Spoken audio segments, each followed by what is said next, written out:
সকল প্রিয় ছাত্রছাত্রী এডুইন্সের একটি নতুন ভিডিওতে সকলকে স্বাগতম। আজকে আমরা নবম শ্রেণীর ইতিহাস বিষয়ের দ্বিতীয় অধ্যায় বিপ্লবী আদর্শ, নেপোলিয়নীয় সাম্রাজ্য ও জাতীয়তাবাদ থেকে একটি গুরুত্বপূর্ণ প্রশ্ন ট্রাফালগারের যুদ্ধ সংক্রান্ত টিকা সম্পর্কে আলোচনা করে নেব। এতদিন আমরা এই অধ্যায় থেকে যে বিষয়গুলি সম্পর্কে জেনেছি, নেপোলিয়ন বোনাপার্টের উত্থান, তার সাম্রাজ্য বিস্তারের কথা এবং তার শাসন ব্যবস্থার কথা আমরা জেনেছিলাম। এখন আমরা জেনে নেব যে তিনি সাম্রাজ্য বিস্তার করতে গিয়ে কি ধরনের বা কোন কোন যুদ্ধে তিনি আটকে পড়েছিলেন এবং তার মধ্যে যে একটি গুরুত্বপূর্ণ যুদ্ধ ট্রাফালগারের যুদ্ধ সে সম্পর্কে আলোচনা করব। ট্রাফালগারের যুদ্ধটি সংগঠিত হয়েছিল 1805 খ্রিস্টাব্দের 21শে অক্টোবর। কাদের মধ্যে? ফ্রান্স এবং ব্রিটেনের মধ্যে। ব্রিটেন অর্থাৎ ইংল্যান্ডের মধ্যে।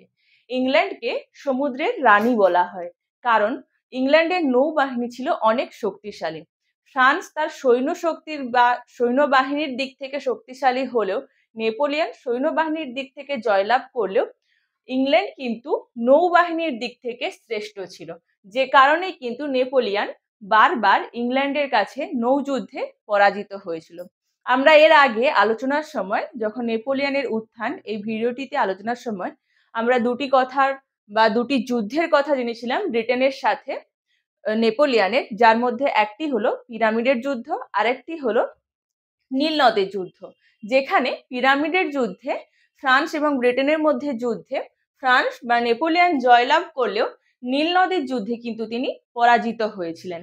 একইভাবে ট্রাফালগারের যুদ্ধটিও সংগঠিত হয়েছিল ফ্রান্স এবং ব্রিটেনের মধ্যে।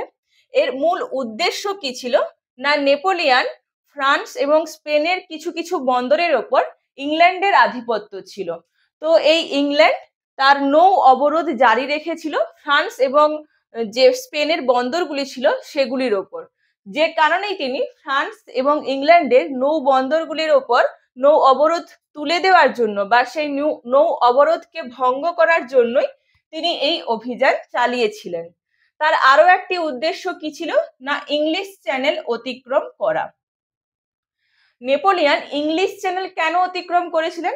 কারণ তিনি যদি ফ্রান্স থেকে ইংলিশ চ্যানেল অতিক্রম করতে পারেন তাহলে তিনি খুব সহজেই ব্রিটেনের ওপর নিজের আধিপত্য বিস্তার করতে পারবেন। যে কারণেই তিনি এই ফরাসি এবং স্পেনের বন্দরগুলির ওপর ইংল্যান্ডের নৌ অবরোধ তুলে দিয়ে ইংলিশ চ্যানেলটি অতিক্রম করতে চেয়েছিলেন। এটিই ছিল তার মূল উদ্দেশ্য এই যুদ্ধের। এর নেতৃত্বকারী বা সেনাপতিরা কারা ছিলেন? ব্রিটিশ বাহিনীর সেনাপতি ছিলেন নেলসন। নেলসন ছিলেন কিন্তু ব্রিটিশ বাহিনীর দিক থেকে একজন খুব দক্ষ এবং সুপরিকল্পিত একজন সেনা নায়ক, যিনি খুব সুপরিকল্পনার সাহায্যে তার সৈন্যবাহিনীকে পরিচালনা করেছিলেন। এর আগেও যখন নীলনদের যুদ্ধ সংগঠিত হয়েছিল তখনও কিন্তু তার সেনাপতি ছিলেন নেলসন।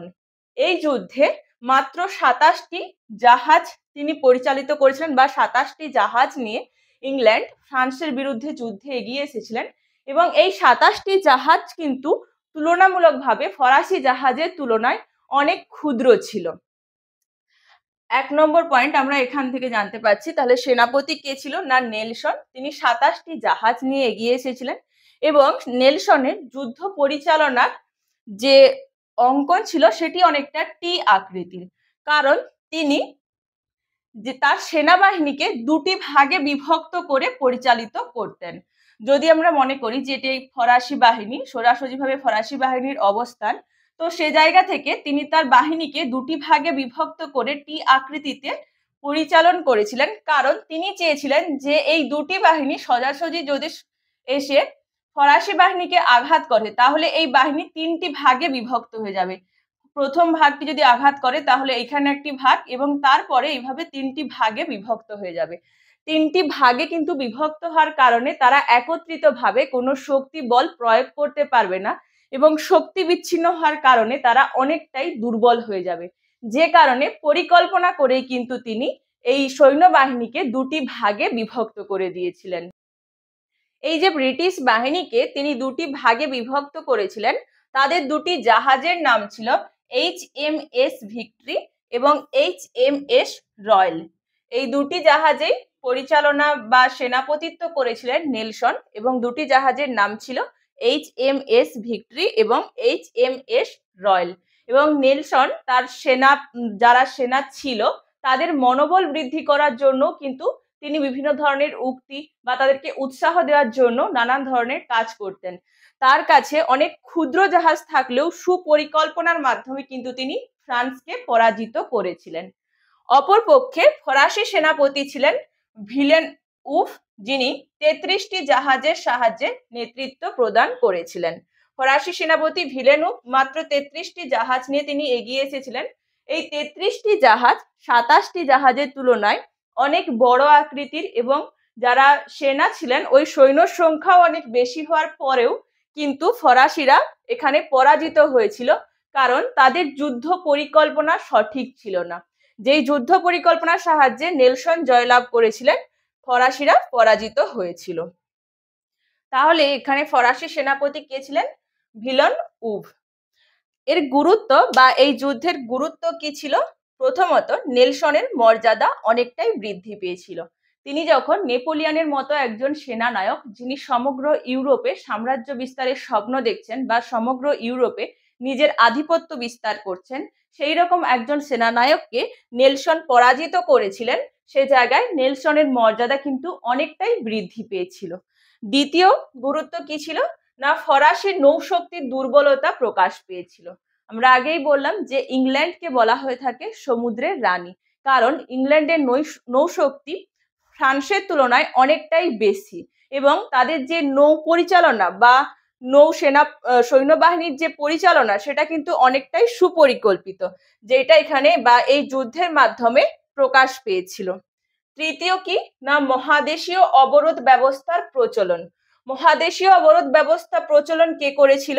না, ফ্রান্স। এই মহাদেশীয় অবরোধ ব্যবস্থা নিয়ে আমরা একটি পরবর্তী ভিডিও নিয়ে আসব, যেখানে আমরা আলোচনা করব যে মহাদেশীয় অবরোধ ব্যবস্থা কি এবং কোন কোন নীতির মাধ্যমে এই অবরোধ ব্যবস্থা প্রচলন করা হয়েছিল। আমরা একটি তার নতুন ভিডিও নিয়ে আসব। কিন্তু মূলত এই যুদ্ধের পরে, ট্রাফালগারের যুদ্ধের পরবর্তীকালে মহাদেশীয় অবরোধ ব্যবস্থার সূত্রপাত করেছিল ফ্রান্স, কেবলমাত্র ব্রিটেনকে বা ইংল্যান্ডকে নিজের আয়ত্তায় আনার জন্য বা নিজের অধীনে আনার জন্য।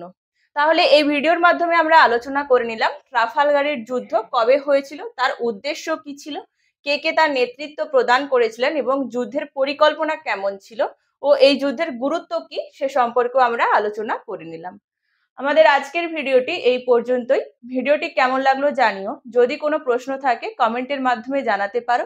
পরবর্তী ভিডিওতে আমরা তার আলোচনা নিয়ে আসবো। আরও এই ধরনের শিক্ষামূলক ভিডিও পেতে আমাদের এডুইনস ইউটিউব চ্যানেলটিকে সাবস্ক্রাইব করুন এবং এডুইনস ফেসবুক পেজটিকে ফলো, লাইক ও শেয়ার করুন। ধন্যবাদ।